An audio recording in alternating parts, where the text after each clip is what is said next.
cagiisu u istaagi doono meeshan markii la eego waxay noo tahay akademiya ama meesha dadka laga soo saaraa sida hore kugu sheego marka haysano garoon ama meel base ku ah ka soo duusho ee leedahay waxa ku suurtagelaysa in la diyaariyo ciyaartooydii iskuulada hoose ee juniorka ahaa oo wax ka weyn 7 sano ilaa 12 ilaa 15 inta u dhaxayso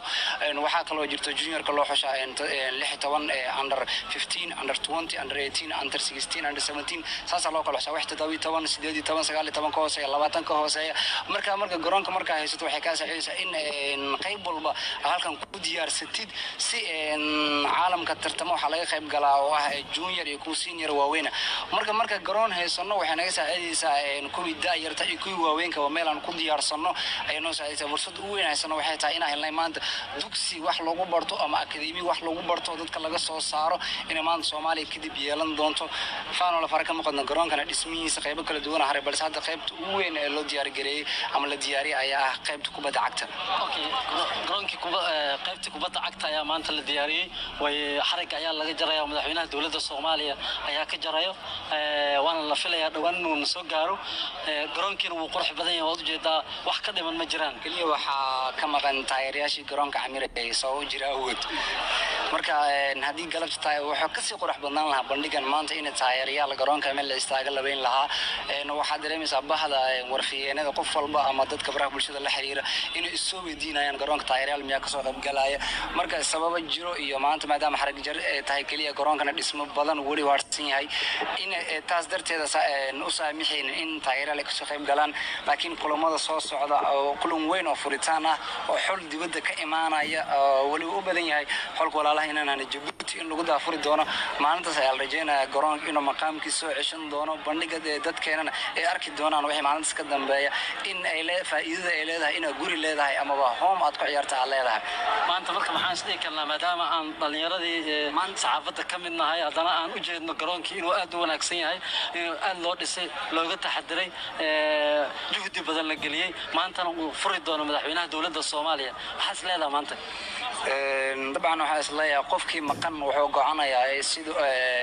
go'aanayaa maanta maxalkaas u joogi weysay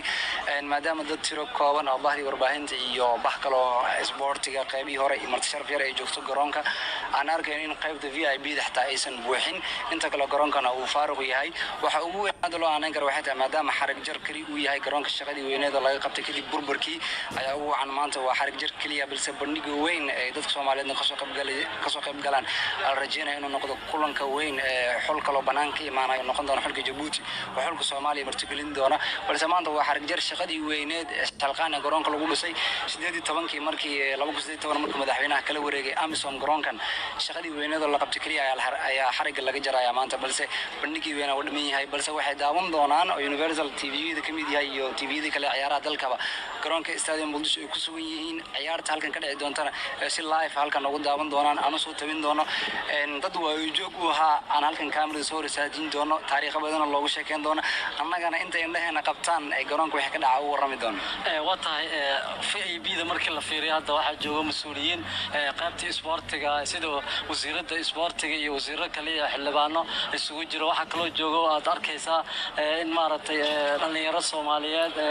maanta ay joogaan waxa kale oo u jeedaa in maaragtay dad badan oo ugu talagalay inay ka qayb qaataan nasiibna u yeeshay in maaragtay xarig jarkan maanta madaxweynaha dalka Soomaaliya oo xariga ka jarayo garoonka ciyaaraha Stadium Muqdisho waxaan isdhihi karnaa maanta waa maalin weyn waa maalin taariikhi VIP-da oo jeeda dadka fadhiyo iyo bandhigan maanta waxa kale ku soo aadayaa in Soomaaliya maadaama u dabaaldegayso 60 sano guuradii ka soo wareegtay markii xornimada ay qaadatay Jamhuuriyadda Federaalka Soomaaliya 60 sano ka hor caawana waxay ku beegan tahay 1 Luulyo si loo maamuuso maalintaas shaqadii weyneed labadii sano ugu dambeysay garoonka laga qabtay oo madaxweynaha u muujiyo oo ku dhiirigeliyo xiriirka kubadda cagta iyo wasaaradda dhalinyarada garbaheeda kala duwan ugu horeyso wasiirad Khadija Maxamed Diiriye iyo xiriirka kubadda cagta Soomaaliya oo hogaaminayo Cabdiqani Saciid Carab inay yeelan doonaan credit-ka ama dadkii madaxweynaha maalinta Amisom kala wareegay kadib qaadan doona inay u dhabar adeegeen garoonkan habeenii maalin u taagnaa waxa kale xusid mudan gobolka Banaadir oo ah caasimadii dalka maamulkiisa qaybihiisa kala duwan ee garoonkan juhdi badan geliyeen sidoo kale waxa kamid ah barnaamijka isxilqaan oo madaxweynaha daafuray 2 sano in ishalqaan shaqaalihii dowladda iyo dhalinyaradii gobolkan iyo qaybihii kala duwanaa ilaamihii kala duwanaa dowladda dadkii ka shaqaynayay shaqooyinkooda caadiga ahaa ee waajibka qaranka saarnaa marka laga soo tago